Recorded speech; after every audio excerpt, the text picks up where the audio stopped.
አመነ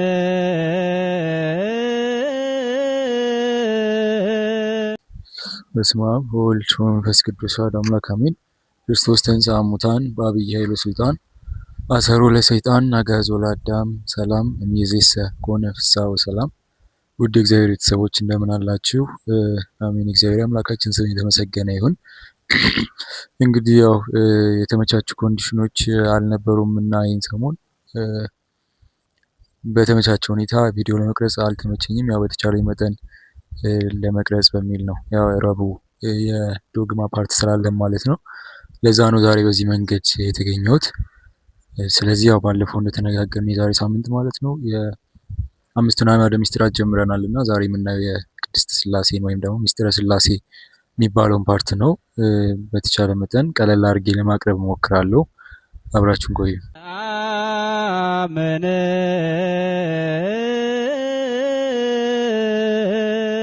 እሺ እንግዲህ በባለፈው የዶግማ ክፍለ ጊዜያችን አምስቱን አዕማደ ምስጢራት አይተን ነበረ። ትርጉማቸውን በዛው በተወሰነ መንገድ ለማየት ሞክረናል። ስለዚህ ዛሬ ምስጢረ ሥላሴን ወይም የምስጢራት መግቢያ የሆነውን ምስጢረ ሥላሴን ስለ እግዚአብሔር የምንነጋገርበት ምስጢር ማለት ነው እንጀምራለን። ያው ምስጢረ ሥላሴ ስንል እንግዲህ ባለፈው አውርተናል አይደል? የተወሰነ ነገር ምስጢረ ሥላሴ እግዚአብሔርን ሶስትነትና አንድነት የምንናገርበት ምስጢር እንደሆነ በተወሰነ መንገድ አውርተን ነበረ። ስለዚህ አሁን ደግሞ በዛሬው ቪዲዮ ማለት ነው አጭር ለማድረግ እሞክራለሁ። ያው አጠር አድርጌ ቀላል በሆነ መንገድ ለማቅረብ እሞክራለሁ እና በምን መንገድ ነው ሶስት ነው ስንል ምንድን ነው? ከምን አንጻር ነው? አንድስ ነው ስንል ከምን አንጻር ነው የሚለውን ለማብራራት እሞክራለሁ። እሺ እንግዲህ በመጀመሪያ ያው የምናየው ባለፈው ቪዲዮም ላይ አይተናል ይመስለኛል። ሥላሴ ስንል ሶስትነትና አንድነት የእግዚአብሔር ሶስትነትና አንድነት የምናይበት ነው ብለን አውርተናል እና ሶስትነቱ ከምን አንጻር ነው፣ አንድነቱ ከምን አንጻር ነው የሚል ጥያቄ ያስነሳል። ሶስት ነው አንድ ነው ስንል ማለት ነው። እሱን በተወሰነ መንገድ ዛሬ እናያለን ማለት ነው። ያው አጭር ማብራሪያዎች ለማብራራት እሞክራለሁ። ስለዚህ ከመጀመሪያው ስንጀምር ሶስት የሚሆኑት ከምን አንጻር ነው የሚለውን በማየት እንጀምራለን። ሶስት የሚሆኑት ከምን አንጻር ነው ስንል መጀመሪያ ላይ ልናነሳ የምንችለው ምንድን ነው? በአካል ሶስት ናቸው እንላለን። እግዚአብሔር በአካል ሶስት ብለን እንጠራለን ማለት ነው። ይህም ማለት አብ፣ ወልድ፣ መንፈስ ቅዱስ ብለን የምንጠራቸው አካላት እንደማለት ነው። የተለያየ አይነት አካል አላቸው፣ ግን መለኮታቸው ወይም ደግሞ እግዚአብሔርነቱ አንድ ነው። እግዚአብሔርነታቸው አንድ ነው፣ ግን አካላቸውን ስንጠራ ምንድን ነው? አብ፣ ወልድ፣ መንፈስ ቅዱስ ብለን የራሳቸው አካል እንዳላቸው እንናገራለን ማለት ነው። ለምሳሌ እኔ ሁለት ጓደኞች ቢኖሩኝ እስከ እኔ ሶስት ናቸው አይደለ? የራሳችን የሆነ ሶስት ፍጹም አካል አለን፣ የራሳችን የሆነ ማለት ነው። ስለዚህ ምስጢረ ሥላሴም ላይ ስንመጣ አብ፣ ወልድ፣ መንፈስ ቅዱስ የራሳቸው የሆነ ፍጹም አካል አላቸው ብለን እንናገራለን ማለት ነው። ሁለተኛ ደግሞ ሶስት ነው ስንል እግዚአብሔር ሶስት ነው ስንል በስም ነው። ያው አሁን የአካላትን ነገር ሳብራራ ያው ስማቸውን እየጠቀስኩ ተናግሬያለሁ እና አብ፣ ወልድ፣ መንፈስ ቅዱስ ያልነው እንደማለት ነው። በስም ደግሞ በቀላሉ ይሄ ነው፣ አብ፣ ወልድ፣ መንፈስ ቅዱስ። እዚህ ጋር ደግሞ ልብ ማለት ያለብን ነገር ምንድን ነው? የአብን ስም ለወልድ የወልድን ስም ለመንፈስ ቅዱስ ወይም የመንፈስ ቅዱስን ለአብ ለወልድ እየሰጠን እየቀያየርን አንጠቀምም። ምክንያቱም አብ አብ ነው፣ ወልድ ወልድ ነው፣ መንፈስ ቅዱስ መንፈስ ቅዱስ ነው እና የአብን ስም ለወልድ እንደዚህ እየቀያየርን መጠቀም አንችልም ማለት ነው። ከምን አንጻር ነው የሚለውን አሁን እናያለን። አሁን ሶስተኛው ሶስት የሚያደርጋቸውን ነገር ሶስተኛው ፓርት ላይ ስናወራ ማለት ነው። እንግዲህ ሶስት ከሚያደርጋቸውን ሁለት አይተናል። ሁለት ነገሮችን አይተናል። አንደኛ በአካል ነው ብለናል፣ ሁለተኛ በስም ነው እና ሶስተኛ ደግሞ ሌላ ሶስት ነው እግዚአብሔር ሶስት ነው ብለን የምንናገርበት ሌላው ደግሞ ምንድን ነው? ግብር ነው። ግብር ማለት ስራ ነው እና እዚህ ጋር የሥላሴ ላይ ስንመጣ ምስጢረ ሥላሴ ላይ ስንመጣ አብም የራሱ የሆነ ግብር አለው፣ ወልድም የራሱ የሆነ ግብር አለው፣ መንፈስ ቅዱስም የራሱ የሆነ ግብር አለው ብለን እንናገራለን ማለት ነው። ወደ አብ ስንመጣ አብ መውለድና ማስረጽ የሚባሉ ሁለት ግብሮች አሉት። መውለድ ሲባል ምንድነው? ወልድን መውለድ ነው። ማስረጽ ሲባል ደግሞ መንፈስ ቅዱስን ማስረጽ ወይም ደግሞ ማስገኘት እንደማለት ነው። ማስገኘት ስንል እዚህ ጋር መፍጠር አይነት ኬዝ እንዳይመጣባችሁ፣ መፍጠር አይደለም፣ ማስገኘት የወጣ ከሱ ማውጣት እንደማለት ነው። ማስወጣት ሰረጸ ስንል ወጣ እንደማለት ነው። ስለዚህ ከአብ የወጣ እንደማለት ነው። ስለዚህ የአብ ግብር ምን አለን? አንደኛው ወልድን መውለድ ነው። ሁለተኛ ደግሞ መንፈስ ቅዱስን ማስረጽ ወይም ደግሞ መንፈስ ቅዱስ ከሱ ይወጣል ስለምንል ማስረጽ የሚለውን ለአብ እንሰጣለን። ወይም ደግሞ የአብ ግብሩ ይሄ ነው። ሁለተኛ ደግሞ ወደ ወልድ ግብር ስንመጣ መወለድ፣ ከአብ መወለድ ግብሩ ነው። ስለዚህ የወልድ ግብር ይሄ ነው። የመንፈስ ቅዱስ ግብር ላይ ስንመጣ ደግሞ መስረጽ ነው። ከምን መስረጽ? ከአብ መስረጽ ማለት ነው። ይሄ ግብራቸው ነው እና አሁን ስማቸውን ብንቀያየር ቅድም እንዳልነው ማለት ነው። አሁን የስም መቀየር አይኖርም ብለናል። የአብን ስም ለወልድ አንሰጥም እና የአብን ለወልድ ብንሰጥ ኖሮ አብ ምንድን ነው ብለናል? ወላዲና ወይም የሚወልድና የሚያሰርጽ ብለናል እና ለወልድ ብንሰጠው ወልድ ምንድን ነው ብለናል? ተወላዲ ብለናል። አሁን እዚህ ጋር የአብን ስም ለወልድ ብንሰጥ ወልድ ምን ልንለው ነው ማለት ነው? ወላዲና አስራጺ ወይም ደግሞ የሚወልድና የሚያሰርጽ እያልን ነው ማለት ነው። ስለዚህ አሁን ለመንፈስ ቅዱስም የአብን ወይም የወልድን ብንሰጠው በዚህ መንገድ ግብራቸው ይፋለሳል ማለት ነው።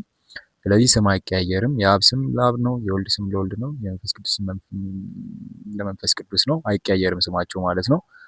አራተኛው ደግሞ እግዚአብሔር ሶስት ነው ብለን ስንናገር የሚነሳው ነጥብ ምንድን ነው? ኩነት የሚባል ነገር አለ። በኩነትም ሶስት ናቸው እንላለን። ከምን አንጻር ነው? ኩነት ማለት ደግሞ መሆን እንደማለት ነው እና በኩነትስ ሶስት ናቸው ስንል ከምን አንጻር ነው የሚለውን ደግሞ እንግዲህ ያው ተምራችሁት ከሆነ የምታውቁት ነገር አለ። አብ ልብ ነው፣ ወልድ ቃል ነው፣ መንፈስ ቅዱስ እስትንፋስ ነው የሚል ነገር ተምራችሁ ይሆናል። እናም እዚህ ጋር በኩነት ሶስት ነው ስንል አብን ልብ፣ ወልድን ቃል፣ መንፈስ ቅዱስን እስትንፋስ እያልን ነው ማለት ነው።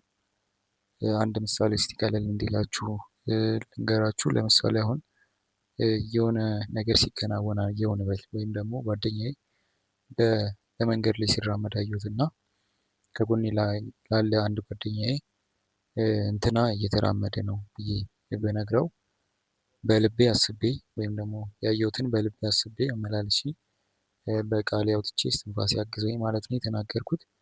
ስለዚህ በልቤ ያሰብኩት በቃል የተናገርኩት እስትንፋሴ ከሌለ ደግሞ ልናገረው አልችልም ነበር አይደል? ስለዚህ ሶስቱ ተደጋግፈው ያን ያየሁትን ድርጊት ለመናገር ችያለሁ እና ይህ ምሳሌ ቀለል ያደርግላችኋል።